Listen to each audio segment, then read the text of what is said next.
In this RezStream Cloud how-to video, we're going to be covering our dashboard section.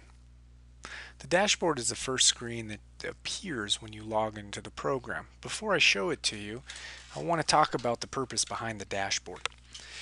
As you see here, I'm on the occupancy map. This is where a lot of properties have historically worked off of in their reservation software because it's a nice visual display of your units, your dates, and your reservations.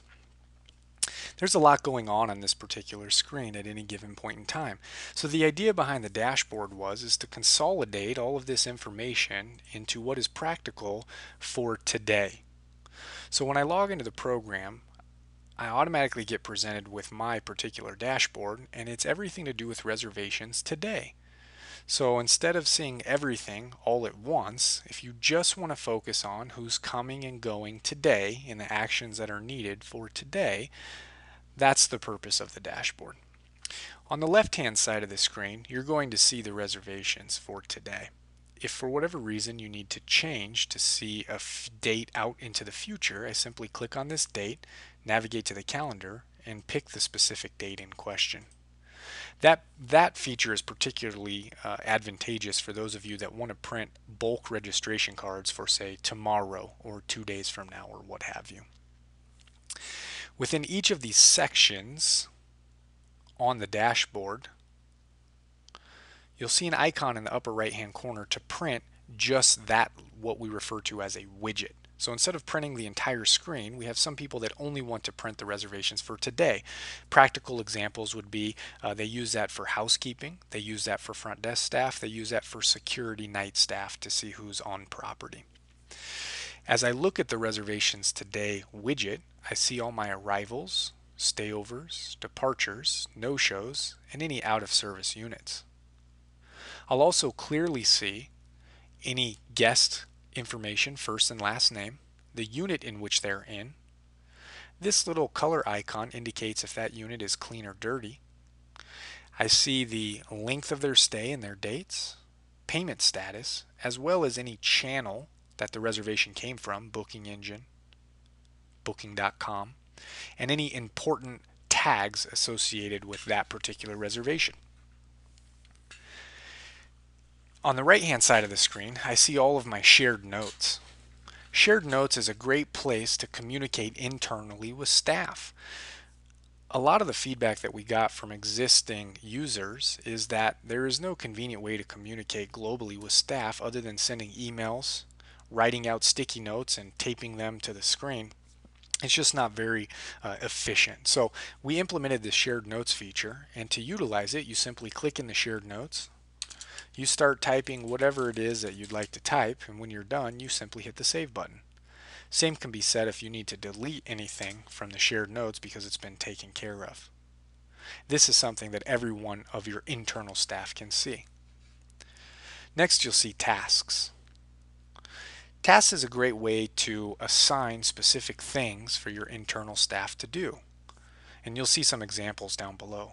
Add Valentine's Day promo, deliver a dozen roses to the Suite of Dreams, count the champagne inventory, and you'll notice a due date associated to those tasks. On the left-hand side of the screen, you'll see numbers 1, 2, and 3 indicating priority. To create a new task, you simply click the Add Task button, enter in the description, any notes, select your due date as well as the priority, and then you assign that particular task to any of the users that have accounts with your RezStream Cloud account. Once you're done, be sure to save that task. On the bottom right hand side, you're going to see your recent booking engine activity. This will indicate all of my online reservations, whether they were from my desktop booking engine indicated with a BE suffix or my mobile booking engine my mobile booking engine indicated with an MBE prefix. If I hover over the time frame 12 minutes ago, I can see that this particular reservation was made on Friday, July 22nd at 3:13 p.m. The time is relevant to the system time that you indicate when we create your database for you. I can see my contact's name, their confirmation number, the unit they're staying in, and the number of nights, as well as any charges around that reservation. This is a quick and convenient way to see if I've taken any deposit payments for those online booking engine reservations, as I'll see my total charges, all payments collected, as well as the remaining balance due. Now, when a guest comes and arrives today, I need to go through a check-in process. So let me walk you through what that looks like. The first thing I'm going to notice if this person is a single unit reservation or if this is a group reservation indicated by this icon here, a single person or multiple people. When I'm ready to check a particular guest in this case Heath Hamilton, I click this reservation and now I have many different options that I can do. I can either go and view the reservation details, I can jump quickly to that contact record, or I can jump right into the invoice. In this particular example, I'm going to go through the check-in process. So I'm going to click the check-in button.